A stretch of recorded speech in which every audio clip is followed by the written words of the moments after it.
Look, I'm going to tell you something that completely wrecked my life at work. And I'm still not sure if I was crazy or if everyone else just doesn't get it. I'm Paisley, I'm 29, and this whole mess started because I tried to protect myself and ended up becoming the office villain. So, I work at this company doing paperwork and customer stuff. Nothing exciting, but it pays my rent and my car payment. There's this guy Donovan, who's been there longer than me, maybe 2 years before I started. And he works in a different area, but we're on the same floor. He's one of those guys who's just naturally friendly with everyone. Always saying good morning, holding doors, asking how your weekend was. The type that makes small talk by the coffee machine and actually remembers what you tell him. And honestly, I thought we had this really good friendship thing going. Like we'd eat lunch together sometimes. He'd remember little things I mentioned about my life, and we just had this easy way of talking that made work less boring. I'm not gonna lie. There were times I wondered if maybe he was interested in something more than friendship, but I kept it professional because dating people you work with is messy, and I actually needed this job. But here's what nobody understands about the whole situation. There were these moments where I felt like he was getting a little too comfortable with our friendship. Like he'd lean in really close when we talked or put his hand on my shoulder when he was making a point. And it always made me feel weird. But I didn't want to be that girl who makes everything about harassment. I mean, he seemed like a genuinely nice guy, and I didn't want to ruin our working relationship over something that might just be in my head. Plus, all our other coworkers loved him. He was like the golden boy who everyone thought was so helpful and considerate. So I just told myself I was overthinking it and tried to keep things normal between us. We'd still eat lunch together sometimes, usually with other people around, and everything seemed fine on the surface. But looking back now, I can see there were signs that he might have been reading our friendship differently than I was. Like he'd always offer to help me with work stuff, even when I didn't ask. Or he'd remember details about conversations we had weeks ago. And sometimes I'd catch him looking at me from across the office in a way that felt a little too intense. I started getting this feeling that maybe he thought our friendship was heading somewhere romantic. But I never said anything, because I didn't want to assume and make things awkward between us. And honestly, part of me liked the attention, because it's nice to have someone at work who actually cares about your day and remembers what you tell them about your life outside of this place. But there was this nagging feeling in the back of my mind that maybe I was encouraging something I shouldn't be encouraging, even though I wasn't doing anything wrong. I was just being friendly back to him, the same way he was being friendly to me. I mean, what was I supposed to do? Be rude to the nicest guy in the office? Everyone would have thought I was completely crazy if I suddenly started being cold to him for no reason. So I kept our friendship going the way it was. But I started being a little more careful about not sending mixed signals that might give him the wrong idea. I'd make sure to mention other guys I was talking to, or I'd include other people in our conversations more often, just to keep things from getting too personal or intimate. But Donovan never seemed to pick up on those hints. Or maybe he just chose to ignore them because he liked our dynamic the way it was. Either way, everything seemed normal and manageable until that day when everything went completely sideways, and I had to make a choice that changed everything between us forever. So, this whole nightmare started during one of our regular lunch breaks in the office eating area. We have this little space with tables and a microwave, nothing fancy, and a bunch of us usually eat there together instead of going out and spending money we don't have. I was sitting at my usual table with Donovan and a few other people from different departments, eating this turkey sandwich I brought from home, when suddenly I took too big of a bite and it got stuck in my throat, like really stuck. I tried to cough it up, but nothing was happening, and I started panicking because I literally couldn't breathe at all.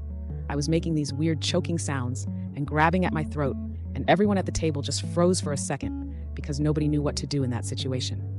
Then Donovan jumped up from his chair and got behind me, and I heard him say something about knowing how to do the Heimlich maneuver from some training he had.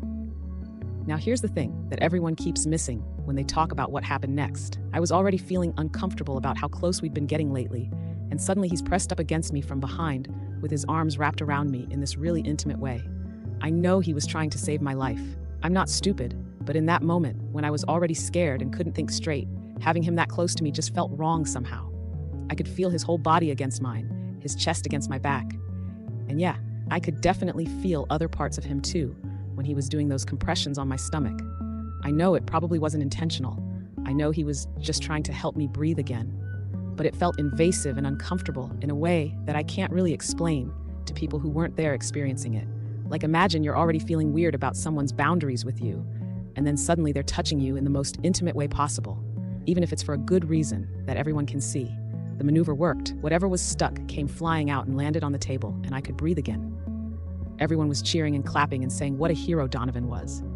and he kept asking if I was okay and if I needed water or anything. But I just felt so overwhelmed and embarrassed and confused about how the whole thing made me feel that I couldn't even look at him or anyone else. I just nodded and walked straight to the bathroom without saying anything, because I needed a minute to process what just happened and why I felt so weird about it. In the bathroom, I was shaking and trying to calm down, but I couldn't stop thinking about how wrong the whole thing felt. Even though I knew logically that he had literally saved my life, I kept replaying it in my head. The way he grabbed me, how close he was, how long it seemed to take, and how everyone was watching us. And I started wondering if maybe he enjoyed it more than he should have, or if I was just being paranoid, because I was already feeling weird about our friendship and the way he'd been acting around me. I stayed in the bathroom for like 10 minutes, trying to figure out what I was feeling, and whether I was being crazy, or if my instincts were trying to tell me something important that I shouldn't ignore.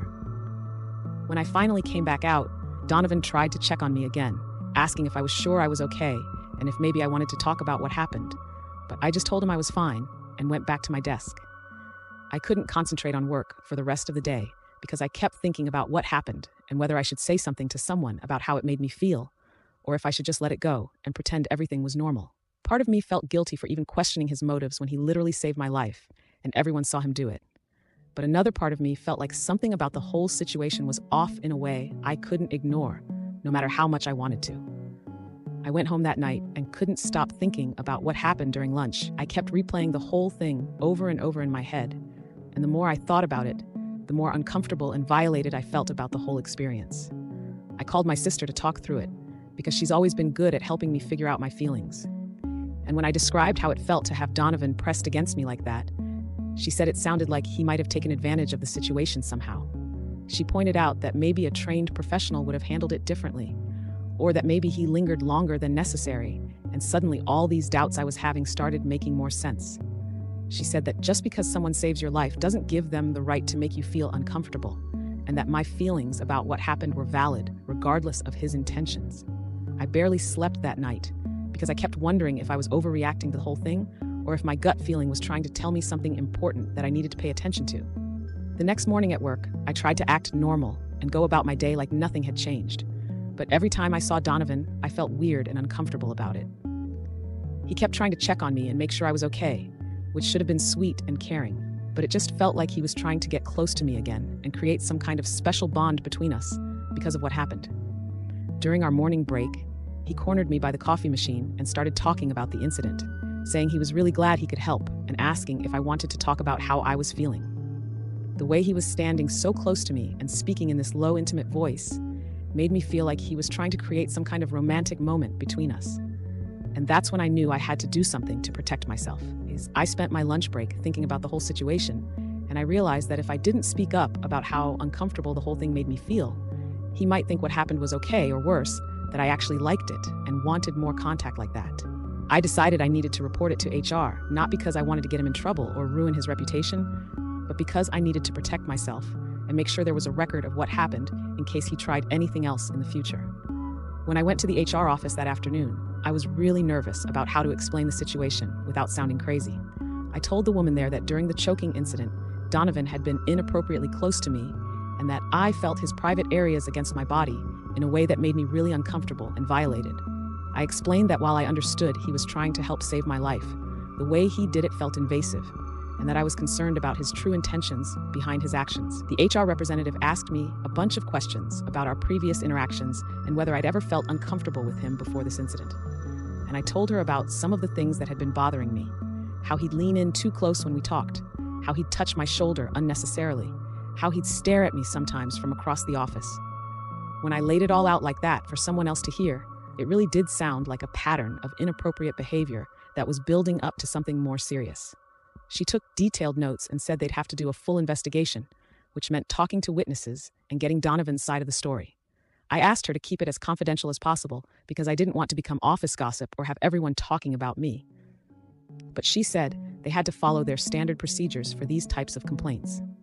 The whole thing made me feel sick to my stomach because I knew people were going to think I was absolutely crazy for reporting someone who had just saved my life. But I also felt like I was finally standing up for myself after letting things slide for way too long. The next few days at work were absolutely horrible and uncomfortable in ways I never expected. Word got around pretty quickly that there was some kind of HR investigation happening, And even though they're supposed to keep things confidential, everyone knew it had something to do with me and Donovan. Somehow, I could feel people staring at me and whispering when I walked by their desks, and I heard through the office grapevine that Donovan had been called in to give his statement about what happened. The worst part was seeing how confused and hurt he looked whenever we passed each other in the hallway or break room. Part of me felt bad for him because he probably never expected this kind of reaction to saving someone's life. But I kept reminding myself that I was protecting myself and that his feelings weren't my responsibility to manage. My sister kept telling me over the phone that I did the right thing and that men like him count on women feeling too guilty to speak up when they cross boundaries. HR interviewed all the other people who were at lunch that day when the choking happened, and I could tell from their faces when they came back that they all thought I was being completely ridiculous about the whole thing. This one girl, Jessica, who's always been kind of judgmental anyway, actually rolled her eyes at me when she came back from her interview with HR. I heard her in the bathroom later telling someone that I was making a huge deal out of nothing and that Donovan was just trying to save my life like any decent person would. Like, excuse me. But she wasn't the one who had to feel his body pressed against her back while everyone watched and cheered. Easy for her to judge when she wasn't in my position and didn't have to experience what I experienced. The whole office started treating me differently. After that week, people who used to be friendly with me and include me in conversations started keeping their distance, and I could tell they all thought I was some kind of troublemaker who couldn't handle a simple life-saving gesture without making it into something dirty. Even my work friends started acting weird and awkward around me, like they were afraid I might report them for something stupid too if they said the wrong thing. It was so frustrating because nobody was trying to understand my side of things or acknowledge that what I experienced was valid and real. They all just saw the surface level. Guy saves girl.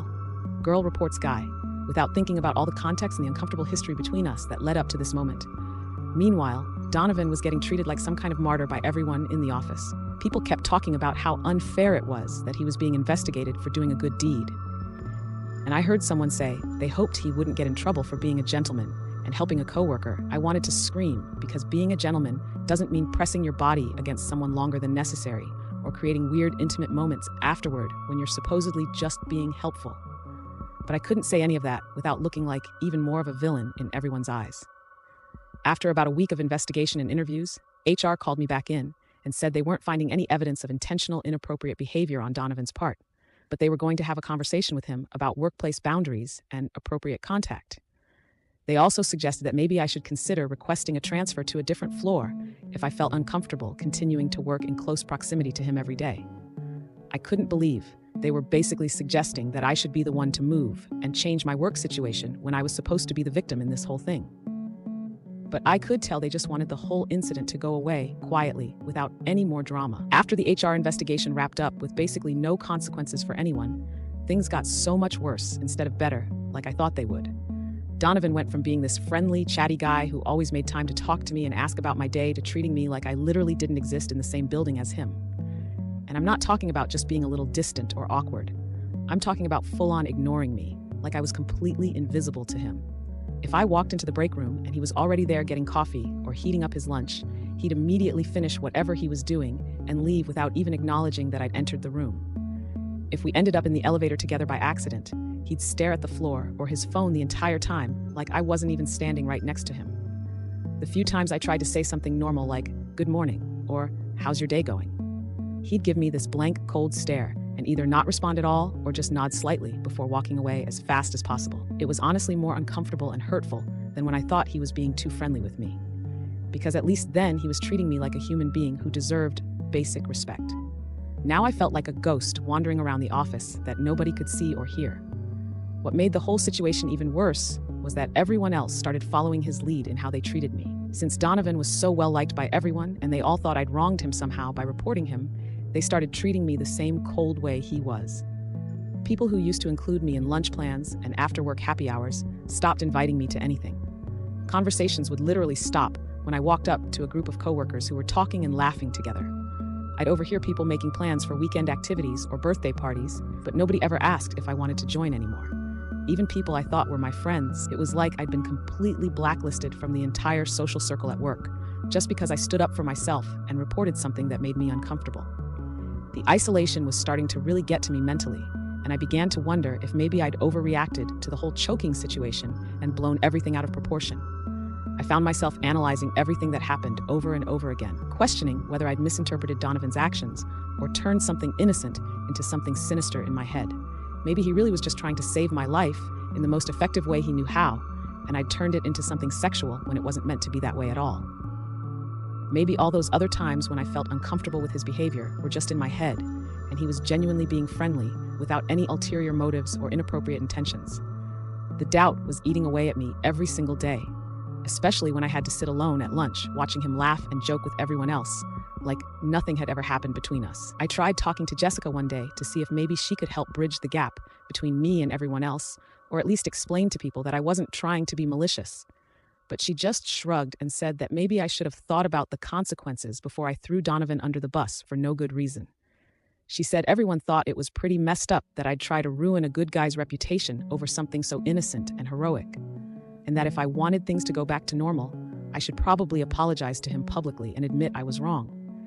But the thing is, even though I was starting to have serious doubts about my decision, I still remembered how uncomfortable and violated I felt in that moment when it happened. And I didn't think I should have to apologize for having feelings about something that happened to my own body. After weeks of this cold treatment and social isolation, I finally decided I couldn't take the hostile work environment anymore. I needed to have a direct conversation with Donovan to try to clear the air between us, even if it meant admitting that maybe I'd handled the whole situation wrong from the beginning. I waited until most people had left for the day and approached him while he was packing up his desk to go home. I started by saying I wanted to talk about what happened and maybe find a way to move forward professionally, but he just looked at me with this expression that was completely different from any way he'd ever looked at me before in all the time we'd worked together.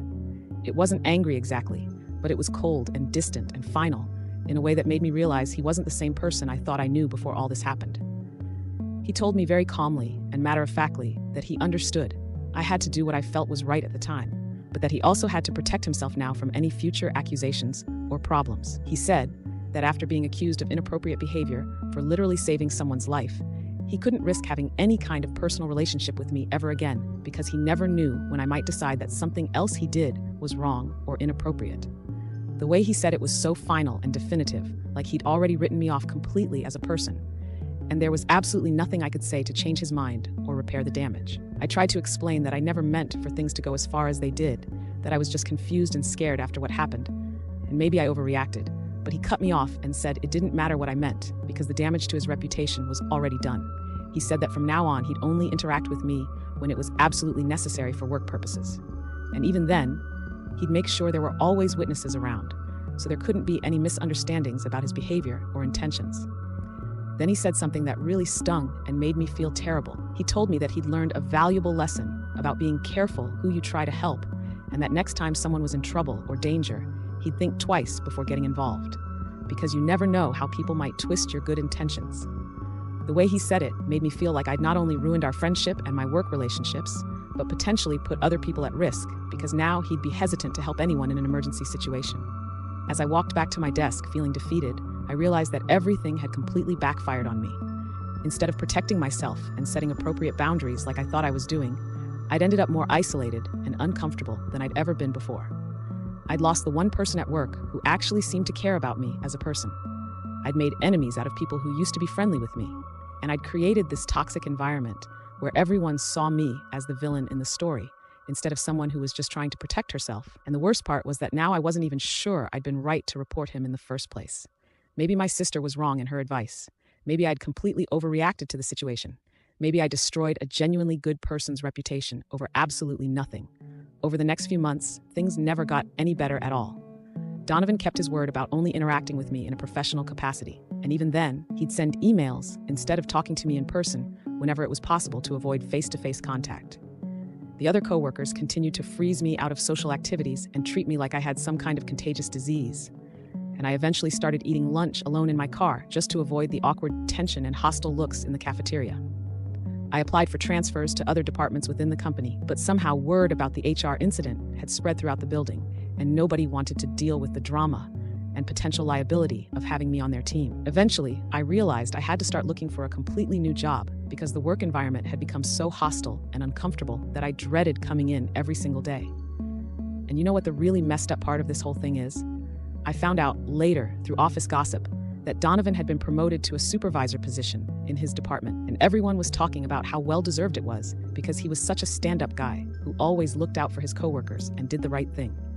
Meanwhile, I was stuck trying to explain to potential employers why I was leaving my current job after such a short time, trying to figure out how to spin the story without making myself sound like a problem employee who causes drama wherever she goes. Looking back now, I still don't know if I was right or wrong about the whole situation, but I definitely know that speaking up and reporting him cost me way more than just staying quiet and dealing with my discomfort would have. Sometimes I wonder what would have happened if I just said, "Thank you for saving my life," and moved on instead of making it into this huge thing that ended up hurting everyone involved, including myself most of all. This story is over, but the next one will leave you speechless. Subscribe now.